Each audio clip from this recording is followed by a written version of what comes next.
Welcome to the Fairy Network News. My name is M. Diane Bairstow. M is my fairy name, and all you little children may now call me officially Auntie M. As you see, I even have my official Auntie ring for Auntie emergencies. And anytime you have an emergency, you can just call me on it. And now, yes, Rodney, Rodney's our tech god hero. Auntie M, just plain Auntie? Yes, Rodney, just plain Auntie. What happened? Did you fail the FGMEs again? I didn't exactly fail the fairy godmother exams, Rodney. I just didn't quite score highly enough to get my FGM wings. And Auntie's a very special and very, very important position, as all little children know. Besides, being a fairy godmother is...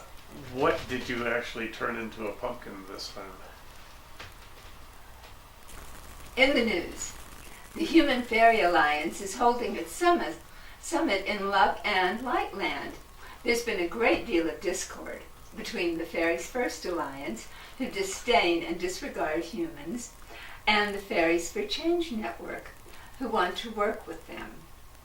Now here's our human ambassador at the session to fill us in on all the details from the human perspective.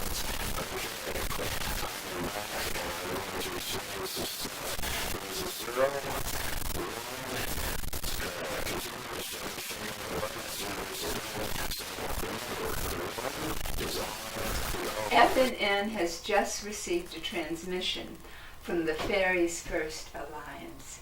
I quote, "Humans are fools. Fairies rule." And that's the news from Love and Lightland and the Fairy Human Alliance. Princess Solano and Prince Handsome Harold have continued to elude their fans, the Stars Ball Association, and the press.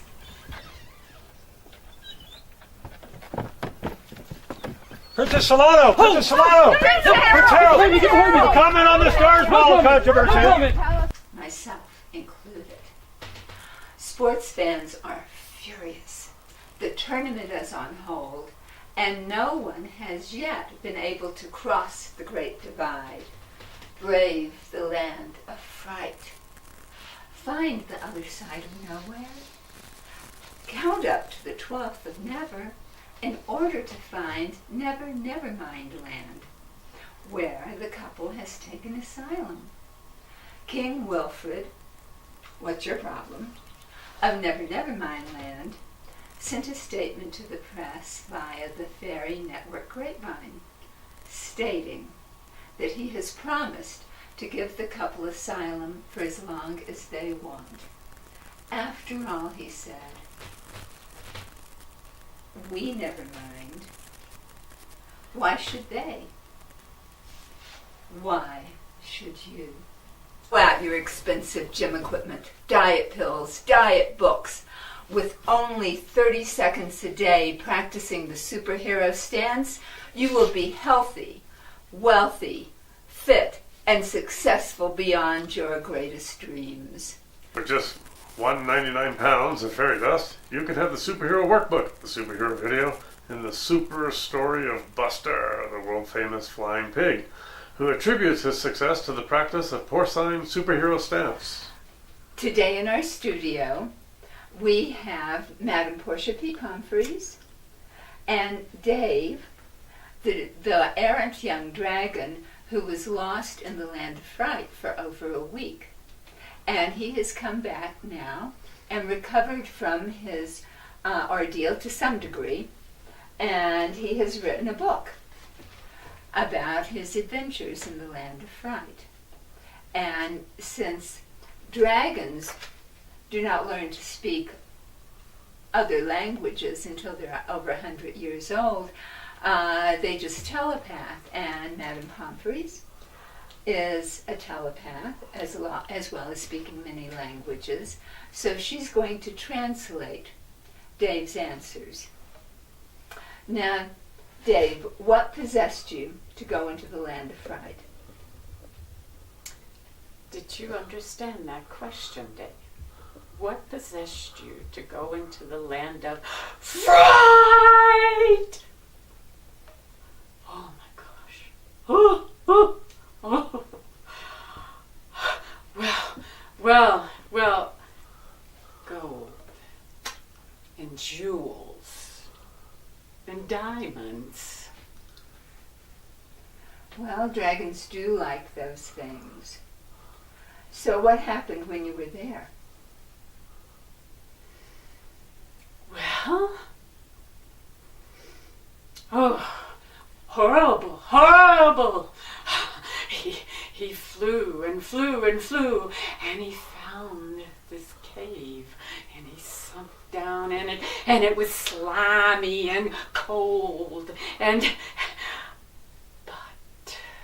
he saw this huge mound of gold and jewels and pearls and diamonds, and he ran and he jumped on top of it and laid there.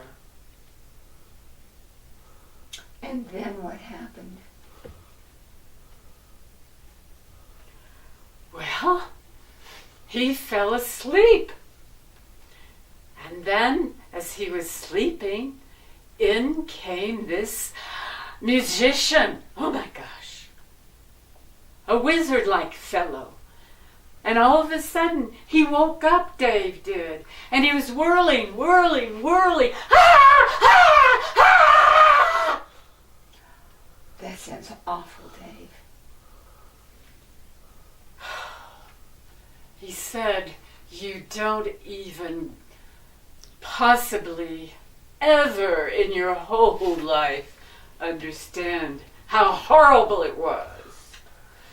Well, I know. So, the evil magician then had you up against the wall? And what did you do? I lied! Wouldn't you, to save yourself? I know you're not supposed to lie. But I told him that there was gold and many jewels over across the mountain that I could take him to, much bigger than the hoard he has here.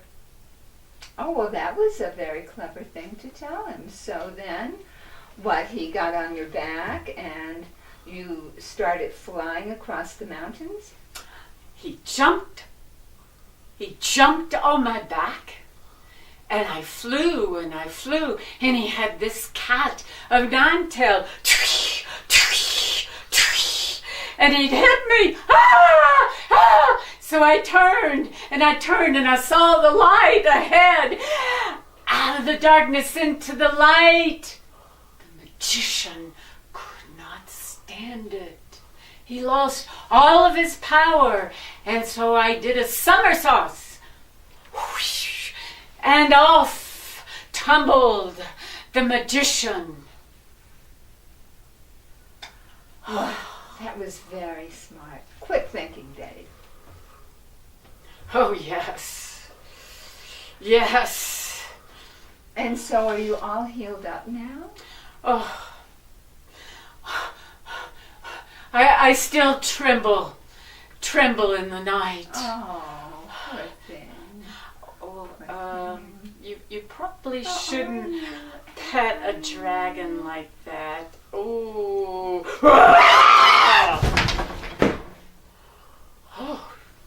Oh dear. Well, you know, young dragons, you can never predict them. They don't like to be touched on their wings, especially dragon puppets. But here's Dave's book.